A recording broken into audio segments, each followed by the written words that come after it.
নমস্কাৰ প্ৰাইম অসমৰ সকলো দৰ্শকলৈ স্বাগতম জনাই ষ্টুডিঅ'ত মই স্বৰ্ণালী লৈ আহিছো এটি বিশেষ খবৰ অসমীয়াৰ ভাতৰ পাতৰ অপৰিহাৰ্য অংগ যাৰ সুবাসেই ভোক দুগুণ বঢ়াই তোলে সেইবিধ ফল আন একো নহয় আমাৰ সকলোৰে মৰমৰ কাজি নেমু কেৱল সোৱাদ বা সুবাসতেই নহয়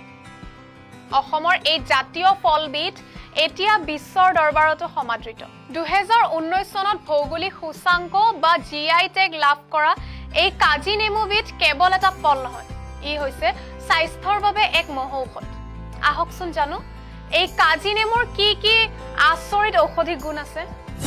কাজি নেমুৰ আছে গুৰুত্বপূৰ্ণ ঔষধি গুণ কাজি নেমু হ'ল অসমৰ এবিধ মহৌষধি ফল কাজি নেমুত প্ৰচুৰ পৰিমাণে পোৱা যায় ভিটামিন সি যিয়ে শৰীৰৰ ৰোগ প্ৰতিৰোধ ক্ষমতা বা ইমিউনিটি বহুখিনি বৃদ্ধি কৰে বিশেষকৈ ঠাণ্ডা দিনত কাহ চৰ্দি বা ফ্লু আদিৰ পৰা হাত সাৰিবলৈ কাজি নেমু অতি গুৰুত্বপূৰ্ণ ফল কেৱল ইমানেই নহয় কাজি নেমুৰ অন্য কিছুমান গুৰুত্বপূৰ্ণ ঔষধি গুণ আছে যেনে ইয়াত থকা সাইট্ৰিক এচিডে আমাৰ পাচন তন্ত্ৰ সক্ৰিয় কৰি তোলে গেছ এচিডিটি বা কোষ্ঠকাঠিন্যৰ দৰে সমস্যা দূৰ কৰাত ই অমোঘ ঔষধ লগতে শেহতীয়া গৱেষণাত দেখা গৈছে যে কাজি নেমুৰ ৰসে কিডনিত পাথৰ হোৱাৰ সম্ভাৱনা বহুখিনি হ্ৰাস কৰে ইয়াৰ উপৰিও ইয়াত থকা এণ্টিঅক্সিডেণ্টে তেজৰ কলেষ্ট্ৰল নিয়ন্ত্ৰণত ৰাখে যাৰ ফলত হৃদযন্ত্ৰ সুস্থ হৈ থকাত সহায় কৰে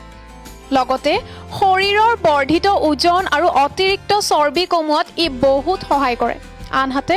কাজি নেমুৰ নিয়মিত ব্যৱহাৰে ছালৰ বলিৰেখা দূৰ কৰে আৰু ছালখন সজীৱ তথা উজ্জ্বল কৰি ৰাখে উল্লেখযোগ্য যে কাজি নেমু কেৱল ভিটামিন সিৰে ভৰপূৰ নহয় ইয়াত থকা পটাছিয়াম আৰু অন্যান্য খনিজ পদাৰ্থই উচ্চ ৰক্তচাপ নিয়ন্ত্ৰণতো সহায় কৰে দৈনিক খাদ্য তালিকাত ইয়াক অন্তৰ্ভুক্ত কৰাটো স্বাস্থ্যৰ বাবে অতি উত্তম